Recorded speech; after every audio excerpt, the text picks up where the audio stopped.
Hello everybody, lockdown में organic chemistry की हमारी इस तीसरी क्लास में आप सभी का वेलकम है। आज हम जो है एल्काइल हैलाइड जो हम पढ़ रहे थे, ऑर्गेनिक केमिस्ट्री का हमारा फर्स्ट चैप्टर हैलाइड्स, उसमें जो एल्काइल हैलाइड्स हैं, हेलो एल्केन्स हैं, इनकी प्रिपरेशन के बारे में बात करेंगे। और बिना ज़्यादा समय गवाए हम सीधे शुरू करते हैं। आज इस कैटेगरी में जहाँ हम पढ़ रहे हैं हेलो एल्केन्स की प्रिपरेशन यानी एल्काइल हैलाइड की प्रिपरेशन, हम सबसे पहले एल्काइल हैलाइड को प्रिपेयर करेंगे हाइड्रोकार्बन से, यानी फ्रॉम हाइड्रोकार्बन हम हैलाइड्स को कैसे गेन करेंगे ये हम देखेंगे। क्लास 11th में भी आपने ये रिएक्शन देखी थी और उस वक्त हमने ये पढ़ा था, उस वक्त हमने ये सीखा था कि एल्केन से हम हैलाइड्स को कैसे गेन करें। बहुत इजी है। पहला, एल्केन से हम कैसे गेन करेंगे। एल्केन का सिंपली आपको क्या करना है, हैलोजिनेशन करना है। हैलोजिनेशन क्या होता है, जब किसी भी हाइड्रोकार्बन के H एटम को, हाइड्रोजन एटम को आप हैलोजन से रिप्लेस कर देते हैं तो इस प्रोसेस को हैलोजिनेशन कहा जाता है। यानी हैलोजनीकरण में क्या करते हैं, किसी भी हाइड्रोकार्बन के हाइड्रोजन परमाणु को आप रिप्लेस कर देते हैं। किससे रिप्लेस कर देते हैं, हैलोजन से, फ्लोरीन, क्लोरीन, ब्रोमीन या आयोडीन से। जैसे सपोज आपके पास है मैथेन, मैथेन का फॉर्मूला सभी को पता है, CH4 होता है, 4 H मैं थोड़ा एक कॉलम करके लिख रहा हूं, और ये मैथेन है। सपोज आपने इस मैथेन की रिएक्शन करवाई क्लोरीन से, क्लोरीन का फॉर्मूला सभी को मालूम है, 17 ग्रुप का हैलोजन, हैलोजन सभी डाइएटॉमिक मॉलिक्यूल्स के रूप में, द्विपरमाणु अणु के रूप में रहते हैं। तो यहाँ पर दो परमाणु हैं, दोनों परमाणुओं के बीच में सिंगल बॉन्ड होता है, मैंने वो आपको दिखा दिया है। और यहाँ पर अब क्या कर रहे हैं, हम क्लोरीन की रिएक्शन एल्केन से करवा रहे हैं, सपोज मैथेन से, और ये रिएक्शन किसकी प्रेजेंस में होती है, अल्ट्रावायलेट रेस, बराबर की किरणें जो है सनलाइट की, उनकी प्रेजेंस में रिएक्शन होगी। होना क्या है, कुछ नहीं, मैथेन जब हैलोजन के मॉलिक्यूल से रिएक्शन करता है अल्ट्रावायलेट रेस की प्रेजेंस में, तो यहाँ पर सबसे पहले दो सेम एटम्स के बीच में बना हुआ जो बॉन्ड है उसका होमोजेनिक क्लीवेज होता है, उसका समांश विखंडन होता है। ऐसे क्लीवेज में क्या होता है, अल्ट्रावायलेट की हाई एनर्जी की प्रेजेंस में समान एटम्स के बीच का एक कोवैलेंट बॉन्ड जो है, जो इलेक्ट्रॉन्स की शेयरिंग से बना है, जो सेस्लोजक बॉन्ड है, वो टूट जाता है। जब होमोजेनिक क्लीवेज होती है, समांश विखंडन होता है, तो दोनों एटम अपने अपने इलेक्ट्रॉन्स लेकर के क्या हो जाते हैं, फ्री हो जाते हैं। इस तरह से बनने वाली स्पीशीज को आप कहते हैं फ्री रेडिकल या मुक्त मूलक। अब होता क्या है, फ्री रेडिकल के पास अनपेयर्ड इलेक्ट्रॉन है, हाई रिएक्टिव स्पीशीज है, तुरंत जैसे इन दोनों के बीच में बॉन्ड टूटता है, क्लोरीन जाके HCl से बॉन्ड, हाइड्रोजन से बॉन्ड बनाता है और बना देता है क्या, HCl, और बचा हुआ मिथाइल मुक्त मूलक Cl जो आपका है, ये मिथाइल और Cl आपस में बॉन्डिंग करते हैं और आपको बना देते हैं क्या, मिथाइल क्लोराइड, या इन अदर वर्ड्स में आपको कहूँ IUPAC के अकॉर्डिंग तो आपको मिल जाता है क्लोरोमीथेन। यानी जब एल्केन की रिएक्शन सनलाइट की प्रेजेंस में आप क्लोरीन से करवाते हैं तो इसके क्लोरीनेशन से क्या होता है, आपको हेलो एल्केन मिलती है। ये तो मैथेन की बात थी। अगर आपके पास मैथेन की बजाय कोई दूसरी एल्केन हो, जैसे सपोज ये 3 कार्बन की एल्केन आपके पास है, तो इस एल्केन को आप नाम देते हैं प्रोपेन, वही सनलाइट है और वही क्लोरीन है, Cl2 मैंने एक साथ लिख दिया। मैकेनिज्म में आपको बता चुका हूं, फ्री रेडिकल सब्स्टिट्यूशन, मुक्त मूलक प्रतिस्थापन अभिक्रिया ये है। और यहाँ पर देखिए वापस बॉन्ड का होमोजेनिक क्लीवेज हो रहा है, लेकिन अब आपके सामने दो कंडीशन है। आपके पास दो तरह के कार्बन है, एक वो जिन पे 3-3 हाइड्रोजन है और दूसरा वो जिस पर 2 हाइड्रोजन है। तो कोई जरूरी नहीं है फ्री रेडिकल किसी पर अटैक करे, वो किसी पे भी अटैक कर सकता है। अगर उसने इनमें से किसी एक पर अटैक किया और यहाँ का है छठा, तो आपको मिलेगा CH3, CH2, CH2, Cl, यानी फर्स्ट कार्बन पे आपका क्लोरीन आएगा। और अगर सेंट्रल से है छठा, तो यही क्लोरीन सेकंड पे आएगा और आपको जो कंपाउंड मिलेगा वो ये होगा। तो पहला कंपाउंड आपके सामने 1-क्लोरोप्रोपेन, जिसमें क्लोरीन की पोजीशन कहां है, फर्स्ट कार्बन पे, और दूसरा आपके सामने है 2-क्लोरोप्रोपेन, जिसमें क्लोरीन की पोजीशन कहां है, सेकंड कार्बन पर है। इस तरह से मैथेन के आगे जब आप जाते हैं तो कई जगह एल्केन्स में ऐसी ही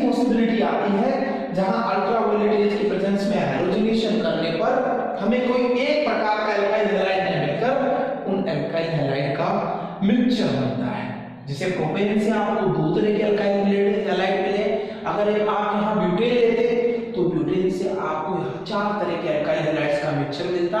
इस तरह से इस मेथड की ये ड्रॉबैक है, ये कमी है कि इससे जो अल्काइल हैलाइड्स बनते हैं वो प्योर स्टेट में नहीं होते हैं, क्योंकि यहाँ अल्काइल हैलाइड का मिक्सचर बनता है।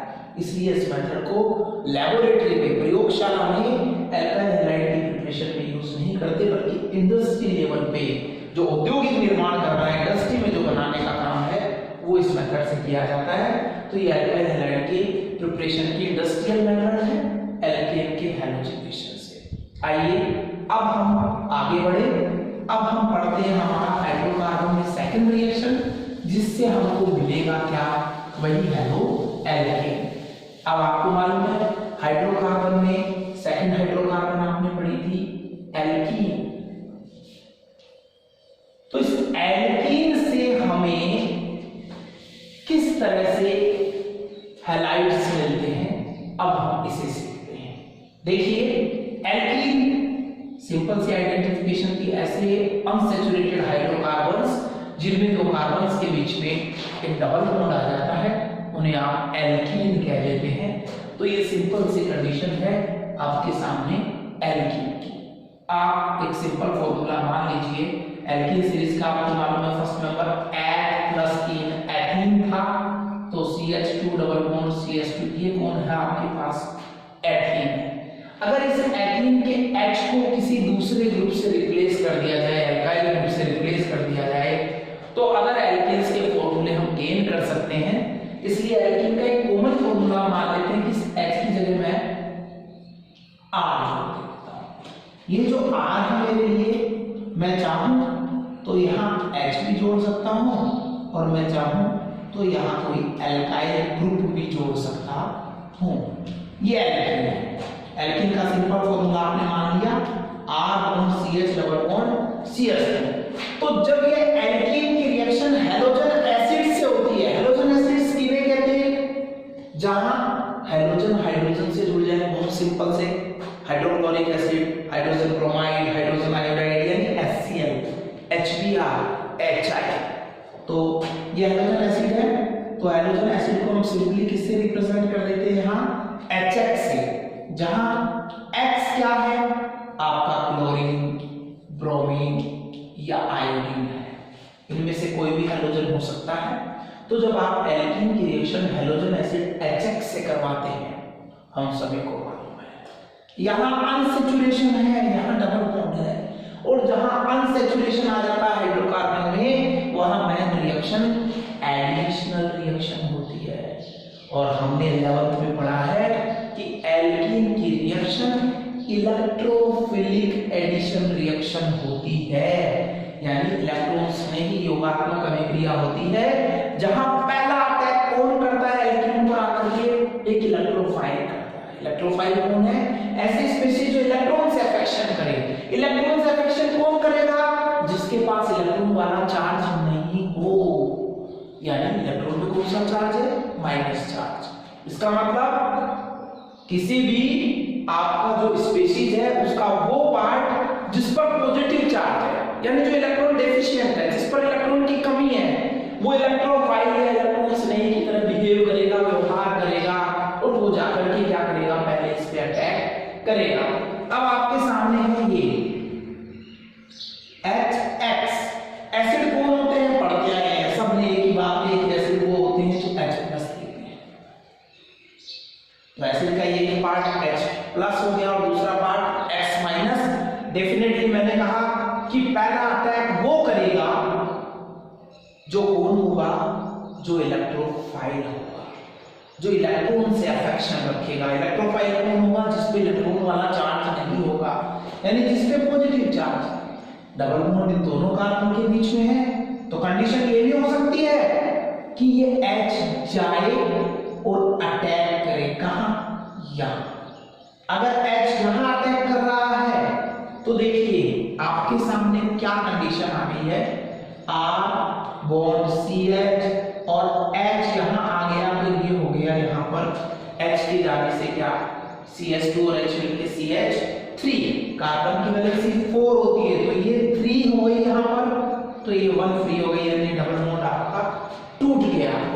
y इलेक्ट्रॉन्स थे ये इधर H+ से बॉन्डिंग में यूज हो गए और इस तरह से इस कार्बन के ऊपर इलेक्ट्रॉनों की डेफिशिएंसी से कौन सा चार्ज आ गया, पॉजिटिव चार्ज आ गया।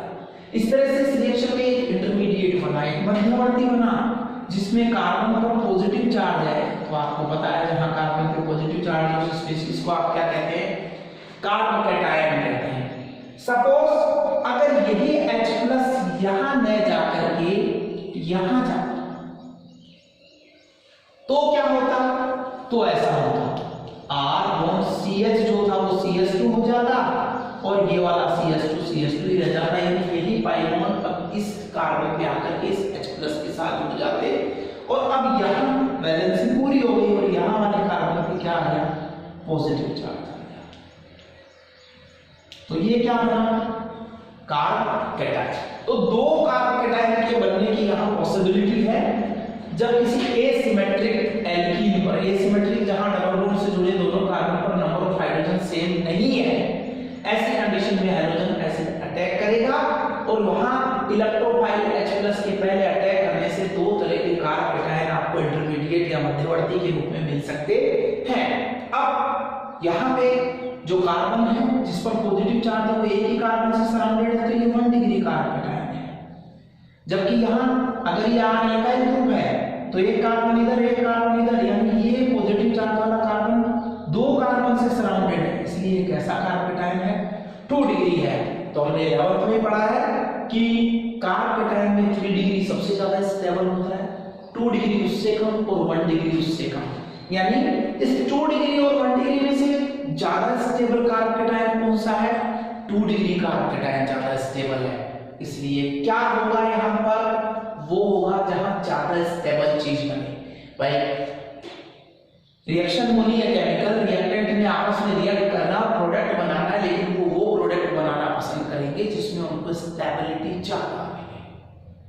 इसलिए यहाँ इस रिएक्शन को समझाने के लिए मार्कोनिकॉव्स आए और मार्कोनिकॉव्स ने ऐसा कहा आपको,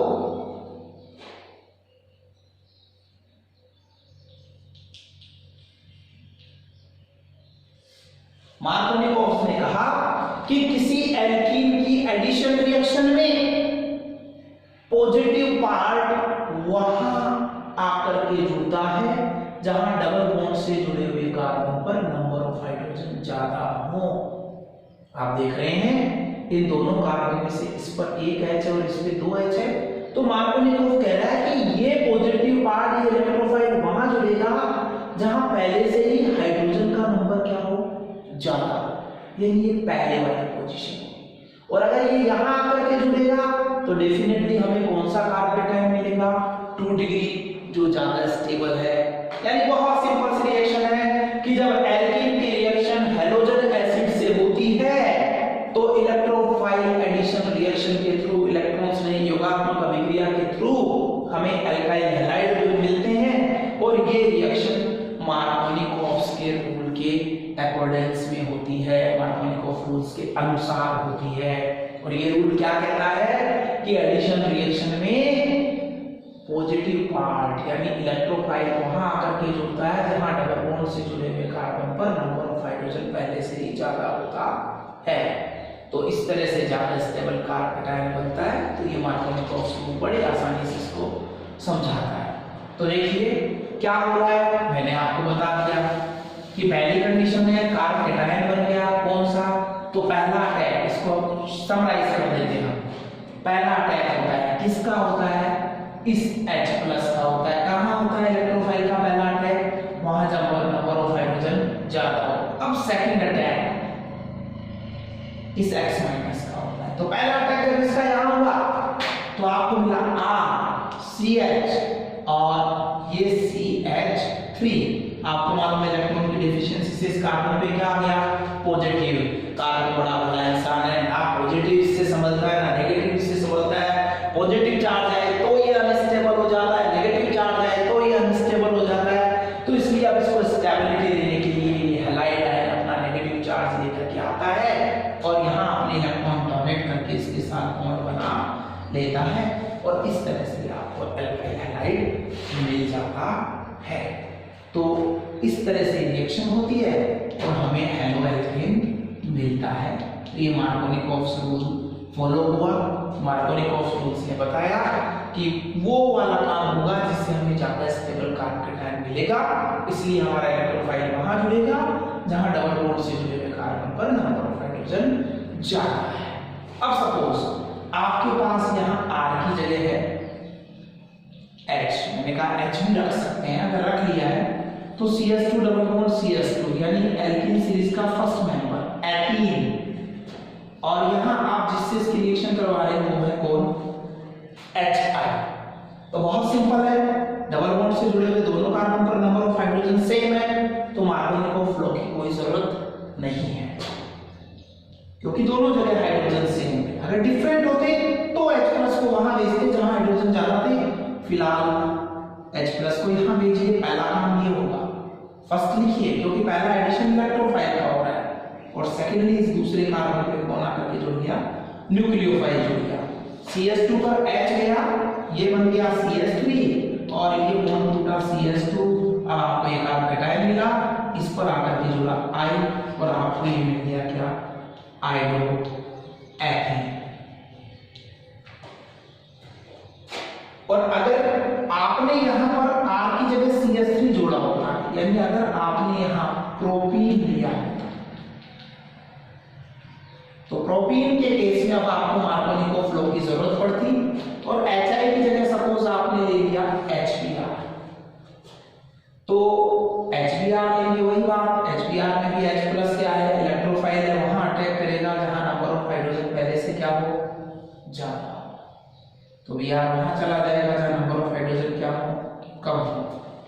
इस तरह से आपको CH3 CH और ये CH2 की जगह CH3 और यहाँ Br, यानी आपको मिलेगा मेन प्रोडक्ट के रूप में 2 ब्रोमो प्रोपेन। मैं ऐसा नहीं कह रहा हूं कि यहाँ पर 1 ब्रोमो प्रोपेन नहीं बनेगा, लेकिन मार्कोनिकॉफ के रूल के अकॉर्डिंग यहाँ मेन प्रोडक्ट यानी 80% अमाउंट जो है वो किसकी बनेगी, 2 ब्रोमो प्रोपेन की बनेगी। अब ये जो रिएक्शन आप पढ़ रहे हैं, इस रिएक्शन में एक और चीज आपके लिए जानना जरूरी है कि यहां पर हैलोजन एसिड की रिएक्टिविटी अलग अलग होती है। हमें पता होना चाहिए कि HI सबसे ज्यादा रिएक्टिव हैलोजन एसिड है, HBr की रिएक्टिविटी इससे कम होती है और HCl की रिएक्टिविटी इससे कम होती है और HF ये तो ऑलमोस्ट इनर्ट ही होता है। तो हैलोजन एसिड की रिएक्टिविटी हैलोजन की रिएक्टिविटी की जस्ट उल्टी है। फ्लोरीन फ्लोरीन ब्रोमीन और हाइड्रोजन में से फ्लोरीन सबसे रिएक्टिव है, लेकिन हैलोजन एसिड के केस में जस्ट अपोजिट, HI सबसे ज्यादा रिएक्टिव है और HI इतना ज्यादा रिएक्टिव है कि ये बिना किसी कैटलिस्ट के नॉर्मल कंडीशंस में क्या कर लेता है, एल्कीन से रिएक्ट करके एल्काइल हैलाइड बना लेता है। HI के कंपेयर में HBr की रिएक्टिविटी कम होती है, इसलिए ये रूम टेम्परेचर पे तो एल्कीन से रिएक्शन नहीं करता है, लेकिन अगर इसे हल्का सा हीट कर दिया जाए तो ये भी क्या करता है, बिना किसी कैटलिस्ट के हल्का सा हीट करने पर एल्कीन से रिएक्शन करके और एल्काइल हैलाइड बना लेता है। HCl की रिएक्टिविटी लो होती है और वो इतनी ज्यादा लो होती है कि ये ना नॉर्मल कंडीशन में रिएक्ट कर रहा है ना हीट करने पर रिएक्ट कर रहा है। इसको रिएक्शन के लिए एक कैटलिस्ट की जरूरत पड़ती है, इसलिए ये रिएक्शन जब होती है HCl की, किससे, एल्कीन से आप करवाते हैं, तो कैटलिस्ट के रूप में आपको एनहाइड्रस निर्जल ZnCl2 की जरूरत पड़ती है। तो इस एनहाइड्रस HCl की प्रेजेंस में क्या होता है, ये HCl भी एल्कीन से रिएक्ट करके क्या कर लेता है, एल्काइल हैलाइड का फॉर्मेशन कर लेता है। इस प्रकार हम एल्कीन से क्या बना सकते हैं, एल्काइल हैलाइड बना सकते हैं। अब देखिए यही एल्कीन है, अगर इन एल्कीन का हैलोजिनेशन करते, यानी इन एल्कीन की आप रिएक्शन करवा देते, किससे करवा देते, इस एल्कीन की रिएक्शन अगर आप हैलोजन से करवा देते, सपोज आपके पास है CH2 double bond CH2 ethene है और आपने इसकी रिएक्शन ब्रोमीन वाटर से करवा दी है, तो ऐसी कंडीशन में यहां सब्स्टिट्यूशन की जरूरत नहीं है, प्रतिस्थापन की जरूरत नहीं है, क्योंकि यहां अनसैचुरेशन है, यहां डबल बॉन्ड है, तो सिंपली ब्रोमीन टूटेगा और दोनों ब्रोमीन में से दोनों ही ब्रोमीन मिलेगी आपको, टूटने पर बॉन्ड एक ब्रोमीन इस CH2 पे आ जाएगी और दूसरी ब्रोमीन इस पर आ जाएगी। इस तरह से आप क्या देख रहे हैं कि आपके एल्कीन पर इस हैलोजन मॉलिक्यूल का एडिशन हो जाएगा और इससे आपको जो चीज मिलेगी इसे आप कहेंगे डाइहैलाइड। और डाइहैलाइड में भी आप क्या देख रहे हैं कि दोनों हैलोजन दो एडजेसेंट कार्बन एटम्स पर अटैच है, ऐसे डाइहैलाइड को हम बोलते हैं विशिनल डाइहैलाइड या इन शॉर्ट हम कह देते हैं विश डाइहैलाइड। समीपवर्ती कार्बन्स पर क्या होते हैं, दोनों हाइड्रोजन जुड़ जाते हैं एडजेसेंट कार्बन एटम पर, तो इसे विश डाइहैलाइड कह देते हैं। आईयूपीएससी में आप इसका नाम लिखना चाहें तो 1 और 2 दोनों पर सब्स्टिट्यूट है, तो 1 2 एक जैसे दो है इसलिए डाई, कौन है ब्रोमो, तो 1 2 डाई ब्रोमो और दो कार्बन की चेन एथ और सिंगल है बीच में एन, आपको मिल जाएगा 1 2 डाई ब्रोमो एथेन। अगर दोनों हाइड्रोजन एडजेसेंट कार्बन एटम पे होकर एक ही कार्बन एटम पर अटैच होते तो आप उसे जैव डाइहैलाइड कह देते। हाँ, अगर आपने एथेन की जगह प्रोपीन ले ली, no need to worry, propene के केस में भी कुछ स्पेशल नहीं होना है, आपको मालूम है जहां अनसैचुरेशन है वहीं एडिशन होगा, तो मत कीजिए कुछ, सिर्फ और सिर्फ क्या कीजिए, जिन दो कार्बन के बीच में डबल बॉन्ड था उसे तोड़ के सिंगल कीजिए। ऐसा करते ही आप पाते हैं 1 2 3 वैलेंसी फ्री, और 1 2 3 वैलेंसी फ्री, दोनों फ्री वैलेंसी पर फिर क्या जोड़ दीजिए Br। इस कंडीशन में भी आप देख रहे हैं दोनों Br तो एडजेसेंट कार्बन एटम्स में, यानी फिर से आपको एक विश डाइहैलाइड मिल गया। काउंटिंग उधर से की जिधर से हैलोजन पास है और नोमेनक्लेचर हो गया 1 2 डाई ब्रोमो प्रोपेन। इस तरह से हम हाइड्रोकार्बन से हैलाइड्स का फॉर्मेशन कर सकते हैं। अगर एल्केन का हैलोजनेशन किया तो हमें फ्री रेडिकल सब्स्टिट्यूशन मुक्त मूलक प्रतिस्थापन अभिक्रिया से एल्काइल हैलाइड्स का मिक्सचर मिला। इंडस्ट्रियल मेथड था, क्योंकि प्योर स्टेट में एल्काइल हैलाइड नहीं मिला था इसलिए लेबोरेटरी में यूज नहीं हुआ। एल्केन से बनाना था तो हमने हैलोजन एसिड का एडिशन कर दिया, किस पर, एल्कीन के मॉलिक्यूल्स पर। अगर एल्कीन ऐसी थी जहां डबल बॉन्ड से जुड़े हुए दोनों कार्बन पर नंबर ऑफ हाइड्रोजन सेम नहीं था तो हमने मार्कोनिकोव्स्की रूल को फॉलो किया और उस डबल बॉन्ड से जुड़े हुए कार्बन पर इलेक्ट्रोफाइल या H+ को ले जा करके जोड़ा जहां पहले से नंबर ऑफ हाइड्रोजन ज्यादा थे। इस तरह से जो प्रोडक्ट का पिक्चर बना उसमें 80% प्रोडक्ट मार्कोनिकोव्स्की रूल को फॉलो करते हुए बनता है। अगर इसी एल्कीन की रिएक्शन भी आप हैलोजन से करवा दें जैसे एल्केन की करवाते थे तो एडिशन होगा, डबल बॉन्ड टूटेगा, दोनों ही कार्बन पे हैलोजन आ जाएगा और आपको विश डाइहैलाइड्स मिल जाएंगे। एक स्पेशल चीज मैं आपको और बताऊं, मैंने मार्कोनिकोव्स रूल बताया। मार्कोनिकोव ने क्या कहा कि डबल बॉन्ड से जुड़े हुए उस कार्बन पर हाइड्रोजन ज्यादा है जहां नंबर ऑफ हाइड्रोजन पहले से ज्यादा हो, लेकिन अगर यही रिएक्शन पेरोक्साइड की प्रेजेंस में हो, यही प्रोपीन आपके पास है और आपको एग्जाम में लिख दे प्रोपीन प्लस HI और यहां पर आपको इस तरह से दो ऑक्सीजन कंटिन्यूस सिंगल बॉन्ड वाले ऐसा कोई कंपाउंड लिख दे पेरोक्साइड, तो अगर यहां कुछ नहीं है तो आप रिएक्शन मार्कोनिकोव्स रूल से करेंगे और इस H+ को वहां ले जाके जोड़ेंगे जहां पहले से हाइड्रोजन ज्यादा है। लेकिन अगर यहां पेरोक्साइड आ गया है तो पेरोक्साइड की प्रेजेंस में ये रिएक्शन का जो प्रोडक्ट है वो बिल्कुल उल्टा हो जाएगा, अपोजिट हो जाएगा। पेरोक्साइड की प्रेजेंस में H वहां जाएगा जहां पहले से नंबर ऑफ हाइड्रोजन एटम कम है और न्यूक्लियोफाइल जो है आपका ये वहां जाएगा जहां नंबर ऑफ हाइड्रोजन ज्यादा है। ऐसा होते आप देख रहे हैं कि CH3 बॉन्ड CH2 हो गया यहीं पर इसके जाने से और ये डबल बॉन्ड टूट के सिंगल हुआ और आपको प्रोडक्ट के रूप में 2 आइडोप्रोपेन की बजाय क्या मिल गया, 1 आइडोप्रोपेन। ये किसकी प्रेजेंस के कारण हुआ पेरोक्साइड की, इसलिए इसको पेरोक्साइड इफेक्ट भी कहा जाता है। इसके बारे में खराश नाम के साइंटिस्ट ने बताया, इसलिए इसको खराश इफेक्ट भी कहते हैं। यानी अगर पेरोक्साइड की प्रेजेंस में हैलोजन एसिड प्रोपेन से रिएक्ट करेगा तो 2 आइडोप्रोपेन की जगह हमें 1 आइडोप्रोपेन मिलेगा। ऐसा पेरोक्साइड की वजह से हुआ। खराश ने इसके बारे में बताया, इसलिए इसको पेरोक्साइड या खराश इफेक्ट कहते हैं। एग्जाम में अगर ये रिएक्शन आपके पास है और एरो पर पेरोक्साइड नहीं है तो आप यहां क्या करेंगे, H को वहां ले जाएंगे जहां नंबर ऑफ हाइड्रोजन ज्यादा है। लेकिन अगर पेरोक्साइड है तो आपको H वहां ले जाना है जहां नंबर ऑफ हाइड्रोजन कम है। इस तरह से हमने फर्स्ट मेथड पढ़ा, फ्रॉम हाइड्रोकार्बन हम कैसे हेलो एल्केन या एल्काइल हैलाइड का प्रिपरेशन करेंगे। अब सेकंड मेथड हम पढ़ते हैं फ्रॉम अल्कोहल्स।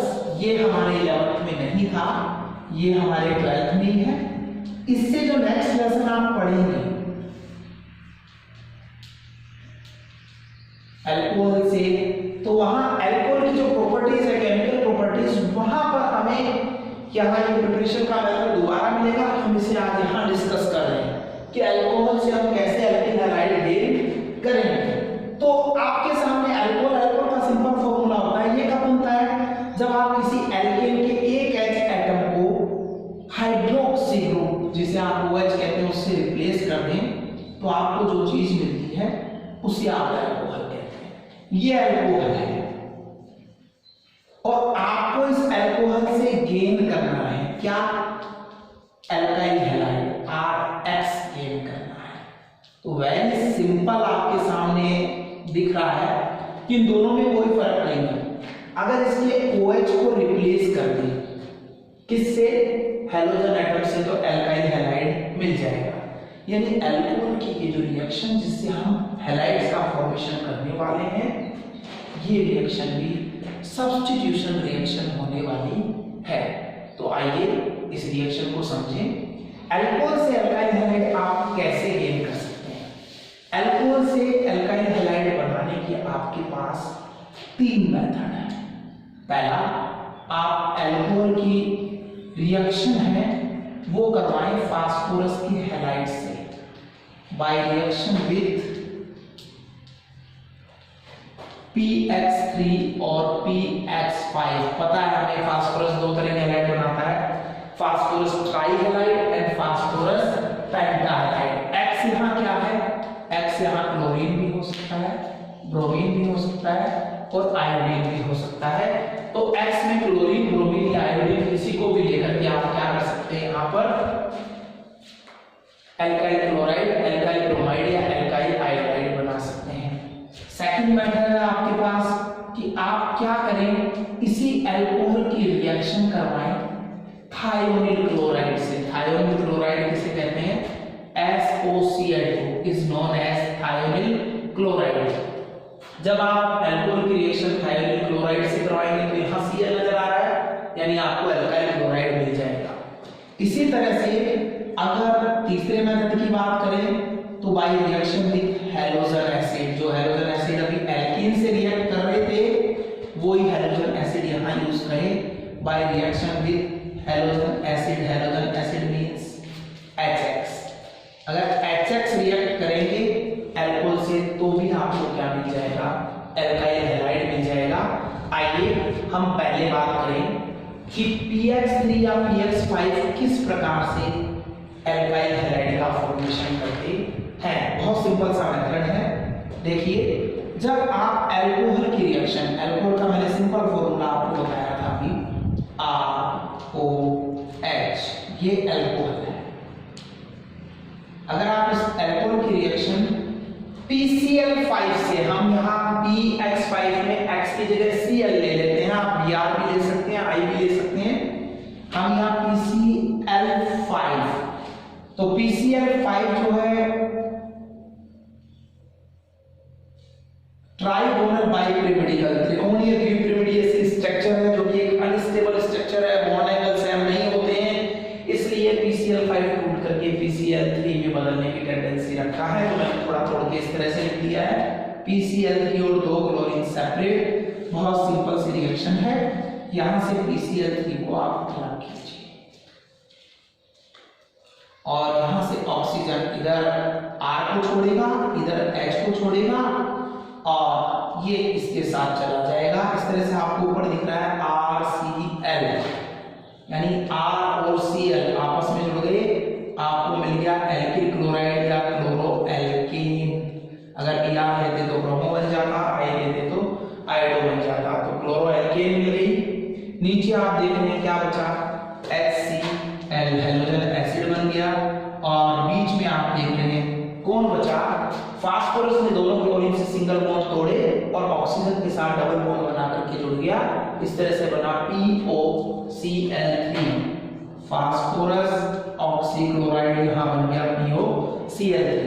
तो अगर यहां आप PbR5 लेते तो आपको ब्रोमो एल्केन मिलता, PI5 लेते तो आयोडो एल्केन मिल जाता।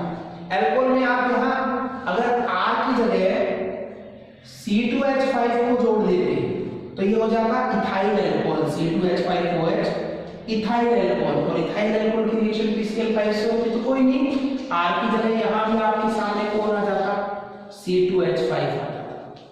इस तरह से C2H5Cl वही POCl3 वही HCl आपको मिल जाता इथाइल क्लोराइड। तो इस तरह से इथाइल क्लोराइड के लिए आप इसे कह दीजिए क्लोरोएथेन IUPAC के अकॉर्डिंग। तो इस तरह से आपने देखा कि जब PX5 फास्फोरस पेंटाहैलाइड अल्कोहल से रिएक्ट करते हैं तो हमें एल्काइल हैलाइड या हेलोएल्केन मिलती है, सब प्रोडक्ट के रूप में HCl या POCl3 मिल जाते हैं। अगर इस रिएक्शन में आपने PCl3 लिया, अगर इस रिएक्शन में आपने PCl3 लिया तो PCl3 की रिएक्टिविटी PCl5 के कंपेयर में थोड़ी लो होती है और ये अकेला PCl3, क्योंकि तीनों क्लोरीन एक जैसे हैं, यहाँ तो क्या था दो क्लोरीन बाइपीरियोडिकल रूप से रहते थे इसलिए वो सेपरेट हो गए टूट करके, लेकिन यहाँ तीनों एक जैसे तरीके से रहते हैं इसलिए जाएंगे तो तीनों जाएंगे, तीनों को ले जाना है तो तीनों को तीन एल्काइल ग्रुप चाहिए, इसलिए अब हम एल्कोहल के यहाँ पर 3 मॉलिक्यूल्स लेते हैं, यानी वही एथिल अल्कोहल लेते हैं लेकिन अब उसके एक नहीं, कितने मॉलिक्यूल्स हम यहाँ ले लेते हैं, 3 मॉलिक्यूल्स हम यहाँ ले लेते हैं। तीनों मॉलिक्यूल से 3 एल्काइल ग्रुप आते हैं और इधर से 3 Cl के साथ चले जाते हैं और आप देखिए ये इस तरह से C2H5Cl C2H5Cl C2H5Cl, यानी 3 मोल आपको क्लोरोएथेन का मिल जाता है। और ये T को तीनों Cl छोड़ के चले गए और एल्कोहल के तीनों मॉलिक्यूल से 3 क्या आ गए आपके पास OH, तीनों फास्फोरस की 3 फ्री वैलेंसी जो हुई है उन पर आकर के ऐड हो जाते हैं और बनता है POH का होल थ्राइस, जिसे हम थोड़ा सा अगर ओपन करके लिखें तो H कितने 3, O भी कितने 3 और P इकलौता है सिंगल है तो H3PO3, जिसे हम कहते हैं फॉस्फोरस एसिड, ये यहाँ सब प्रोडक्ट के रूप में बन जाता है। यानी PCl5 का तो एक ही मॉलिक्यूल एथेनॉल से रिएक्ट करता है, लेकिन PCl3 के एक मॉलिक्यूल के साथ अल्कोहल के 3 मॉलिक्यूल रिएक्ट करते हैं और 3 मॉलिक्यूल हमें एल्काइल हैलाइड के मिलते हैं और सब प्रोडक्ट यहाँ फास्फोरस एसिड होता है। तो ये पहला मेथड हुआ, अल्कोहल की PX3 या PX5 से रिएक्शन करवा के आप यहाँ X की जगह क्लोरीन ही नहीं ब्रोमीन या आयोडीन भी ले सकते हैं, यानी इस मेथड से एल्काइल क्लोराइड, एल्काइल ब्रोमाइड और एल्काइल आयोडाइड तीनों को बनाया जा सकता है। अब हम आगे बढ़ेंगे और हमारे सेकंड मेथड है। हमारा सेकंड मेथड क्या है, हमारा सेकंड मेथड है by reaction with SOCl2। SOCl2 को हम थायोनिल क्लोराइड कहते हैं, आपने COCl2 सबने सुना होगा, COCl2 इस तरह की इसकी स्ट्रक्चर होती है, CO ग्रुप को कार्बोनिल कहते हैं, उससे Cl जुड़ा हुआ है कार्बोनिल क्लोराइड। तो इस कार्बोनिल क्लोराइड में कार्बन की जगह जब सल्फर ले आते हैं तो कार्बन की जगह थायो हो जाता है और इसका नाम हो जाता है SOCl2 का थायोनिल क्लोराइड। तो जब आप अल्कोहल की रिएक्शन, अल्कोहल का वही प्राइमरी मेंबर लेते हैं हम एथाइल अल्कोहल C2H5OH, जिसे आप इथाइल अल्कोहल या एथेनॉल भी कह सकते हैं, वो इसी रिएक्शन आपको करवानी है SOCl2 हेलोजन 17 ग्रुप का सिंगल बॉन्ड बना दिए मैंने, ऑक्सीजन 16 का डबल बॉन्ड बना दिया, ये SOCl2 इसको कहते हैं थायोनिल क्लोराइड।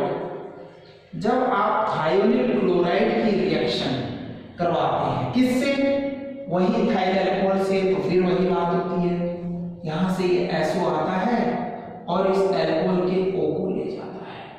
प्रोडक्ट आपके सामने ऊपर देखिए C2H5Cl, ये बना इथाइल क्लोराइड। सेकंड देखिए SO2 और साथ में थर्ड बना HCl। इस तरह से जब अल्कोहल की रिएक्शन आप थायोनिल क्लोराइड से करवाते हैं तो आपको इथाइल क्लोराइड मिलता है और साथ ही यहाँ एसिडिक प्रॉपर्टी की दो गैसेस SO2 और HCl बनती है। ये रिएक्शन हम पिरिडीन की प्रेजेंस में करवाते हैं। पिरिडीन बेसिक नेचर का होता है, बनने वाले दोनों एसिडिक नेचर की गैस को ये एब्सॉर्ब कर लेता है, अवशोषित कर लेता है और इस तरह से जो इथाइल क्लोराइड आपको मिलता है वो प्योर स्टेट में होता है, वो शुद्ध रूप में होता है। तो इस तरह से ये बेस्ट मेथड है एल्काइल क्लोराइड की प्रिपरेशन का, क्योंकि यहाँ बनने वाली SO2 और HCl एसिडिक नेचर के कारण पिरिडीन ने एब्सॉर्ब कर ली है और आपको बनने वाला जो एल्काइल हैलाइड है जो कि कौन है, क्लोराइड है, तो एल्काइल क्लोराइड आपको प्योर स्टेट में मिलता है। इस प्रोसेस के बारे में बताया डाल्टन ने, इसलिए इसको डाल्टन्स प्रोसेस के नाम से जाना जाता है। क्या है डाल्टन्स प्रोसेस, जब अल्कोहल की रिएक्शन थायोनिल क्लोराइड से पिरिडीन की प्रेजेंस में होती है तो इथाइल क्लोराइड बनता है, बनने वाले सब प्रोडक्ट SO2 और HCl एसिडिक बिहेवियर के कारण, अम्लीय व्यवहार के कारण पिरिडीन से अवशोषित कर लिए जाते हैं, इसलिए बनने वाला एल्काइल क्लोराइड प्योर स्टेट में मिलता है, शुद्ध अवस्था में मिलता है। इसलिए इसको एल्किल क्लोराइड के निर्माण का बेस्ट मेथड माना गया है। तो इस मेथड से क्लोराइड ही बना सकते हैं, क्योंकि थायोनिल ब्रोमाइड जो है वो अनस्टेबल है और थायोनिल आयोडाइड जो है वो अभी हमारे लिए अननोन है, अज्ञात है, ऐसा कोई कंपाउंड हम अभी नहीं बना पाए हैं। तो ये हुआ सेकंड मेथड कि जब अल्कोहल थायोनिल क्लोराइड से रिएक्ट करते हैं तो डाल्टन प्रोसेस के थ्रू हम बेस्ट मेथड है जो हमारे एल्काइल क्लोराइड का, एल्काइल क्लोराइड को प्रिपेयर कर सकते हैं। तब आगे बढ़े थर्ड और लास्ट जिसमें हम अल्कोहल से गेन करेंगे किसे, वही एल्काइल हैलाइड, और वो है अब अल्कोहल से रिएक्शन करवानी है आपको किसकी, हैलोजन एसिड की। अल्कोहल जब रिएक्ट करते हैं हैलोजन एसिड से तो क्या होता है, ये लीजिए सिंपली एसिड कौन जो H+ देते हो तो इससे H+ नीचे निकलेगा और पीछे क्या बच गया, X-। तो जाहिर बात है यहाँ R कौन है, कार्बन, कार्बन और ऑक्सीजन में से ऑक्सीजन की इलेक्ट्रोनेगेटिविटी ज्यादा है, विद्युतीयता ज्यादा है, इसलिए इस पे नेगेटिव चार्ज और इस पर पॉजिटिव चार्ज।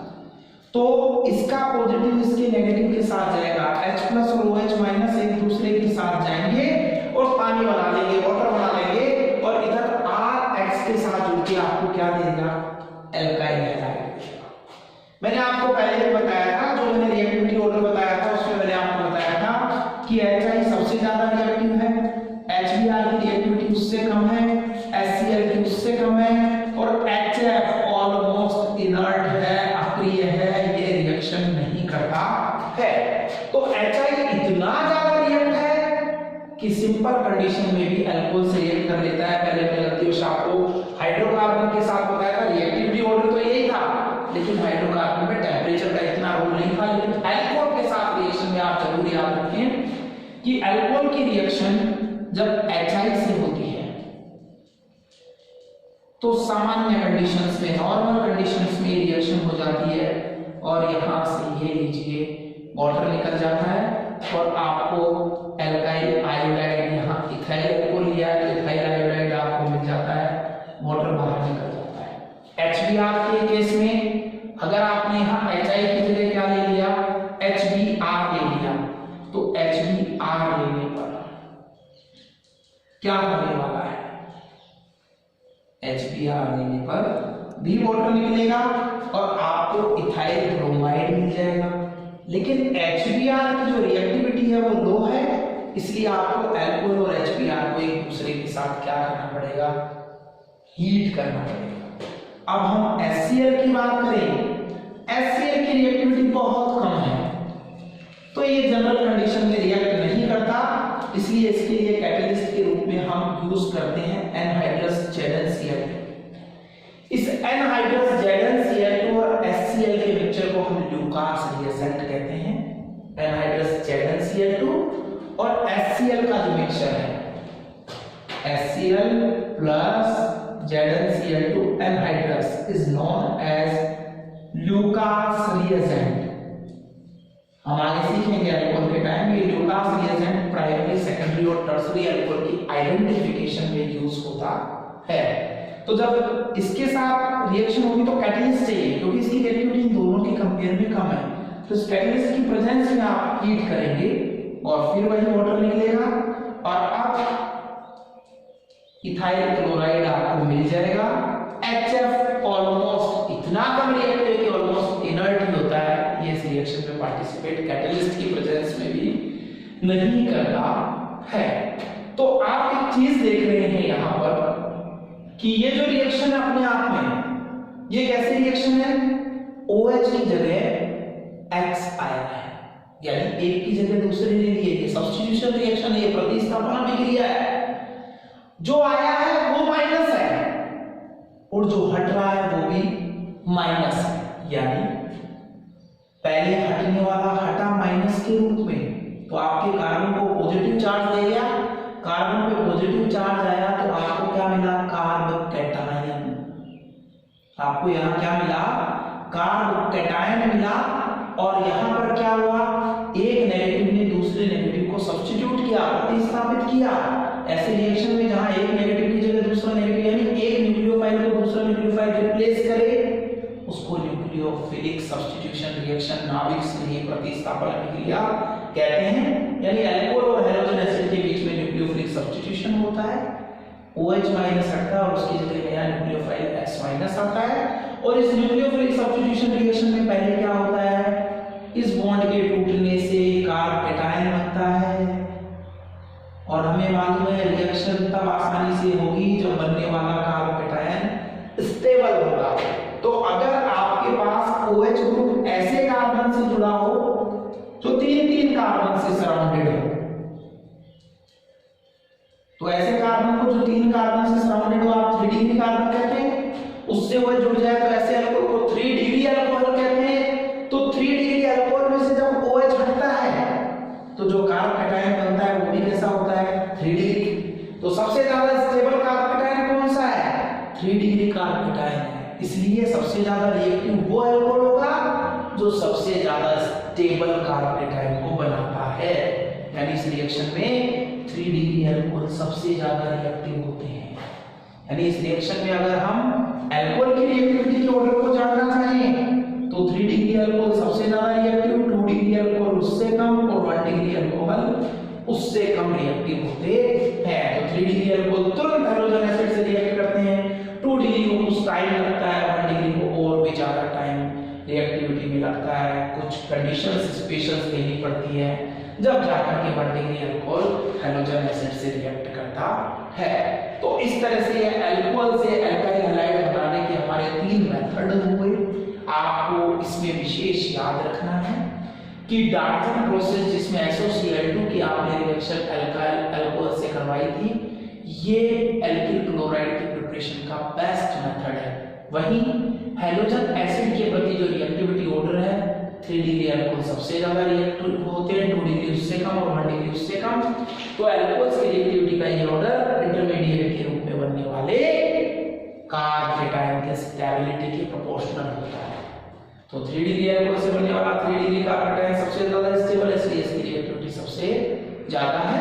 तो ये कार्ब कैटायन की स्टेबिलिटी आपने 11th में पढ़ी है, इसलिए आप इसे यहीं छोड़ते हैं। और अगर आपको जरूरत हो तो आप मुझसे व्यक्ति से फोन करके पूछ सकते हैं। अब हम आगे बढ़े, एक और मेथड हम देंगे प्रिपरेशन ऑफ एल्किल हैलाइड का, हमने हाइड्रोकार्बन में एल्केन को एल्कीन से बनाया, फिर हमने एल्कोहल से बनाने के भी 3 मेथड पढ़े। अब हम पढ़ने वाले हैं from halogen exchange. Halogen exchange यानी हैलोजन्स का ही एक्सचेंज होगा, यानी जो दो कंपाउंड आपस में रिएक्ट करेंगे वो एक दूसरे से हैलोजन को एक्सचेंज कर लेंगे। यानी इस मेथड में हम करने वाले क्या हैं, इस मेथड में हम एक हैलोजन को हटाकर दूसरा हैलोजन जोड़ने वाले हैं, यानी एल्किल हैलाइड से ही दूसरा एल्किल हैलाइड कन्वर्ट करेंगे। तो देखिए ये हमें क्या कहता है कि जब हम एल्किल हैलाइड में से एल्किल ब्रोमाइड और एल्किल आयोडाइड, सपोज आपके पास ये है, मैं बताऊं आपको, ये आपके पास एल्किल हैलाइड है। एल्किल हैलाइड में भी कौन कौन सा, यहां पर X इक्वल टू होगा ब्रोमाइड या आयोडाइड, यानी अगर आप यहां एल्किल ब्रोमाइड ले रहे हैं या एल्किल आयोडाइड ले रहे हैं, सॉरी, अगर आप यहां एल्किल क्लोराइड ले रहे हैं या एल्किल ब्रोमाइड ले रहे हैं और उसकी रिएक्शन आप नाई से, नाई कौन, NaI सोडियम आयोडाइड से करवाते हैं, किसकी प्रेजेंस में, ड्राई एसीटोन को यहां हम लेते हैं इनर्ट मीडियम के रूप में। तो इस ड्राई एसीटोन की प्रेजेंस में जब एल्किल क्लोराइड या ब्रोमाइड की रिएक्शन NaI से होती है, सिंपली क्या होता है, सोडियम हैलोजन के साथ चला जाता है और इस हैलोजन की जगह जो यहाँ क्लोरीन है या ब्रोमीन है, कौन आ जाता है, आई आ जाता है और आपको मिल जाता है एल्किल आयोडाइड और बाहर निकल जाता है कौन, सोडियम क्लोराइड या सोडियम ब्रोमाइड।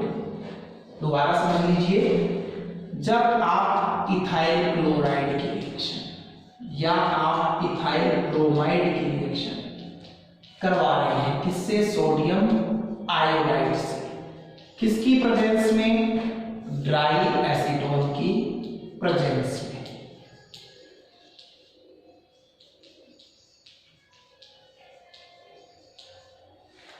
तो सबको मालूम है नकल, NaOCl सोडियम क्लोराइड, बहुत देखा है ये कंपाउंड, बहुत ज्यादा अफेक्शन है दोनों का आपस में। तो सोडियम आयोडीन के कंपेयर में क्लोरीन या ब्रोमीन के साथ ज्यादा अफेक्शन रखता है, इसलिए पहले केस में NaCl बना देता है और दूसरे केस में NaBr बना देता है और अपना जो आई है वो इस इथाइल ग्रुप को देता है और इसे इथाइल आयोडाइड में चेंज कर देता है। इस तरह से हमने देखा कि जब एल्किल क्लोराइड या ब्रोमाइड की रिएक्शन ड्राई एसीटोन की प्रेजेंस में सोडियम आयोडाइड से होती है तो एल्किल आयोडाइड बनते हैं। तो यहाँ एक एल्किल क्लोराइड या ब्रोमाइड को आपने हैलोजन के एक्सचेंज से एल्किल आयोडाइड में चेंज कर दिया। इसके बारे में फिंकेलिस्टीन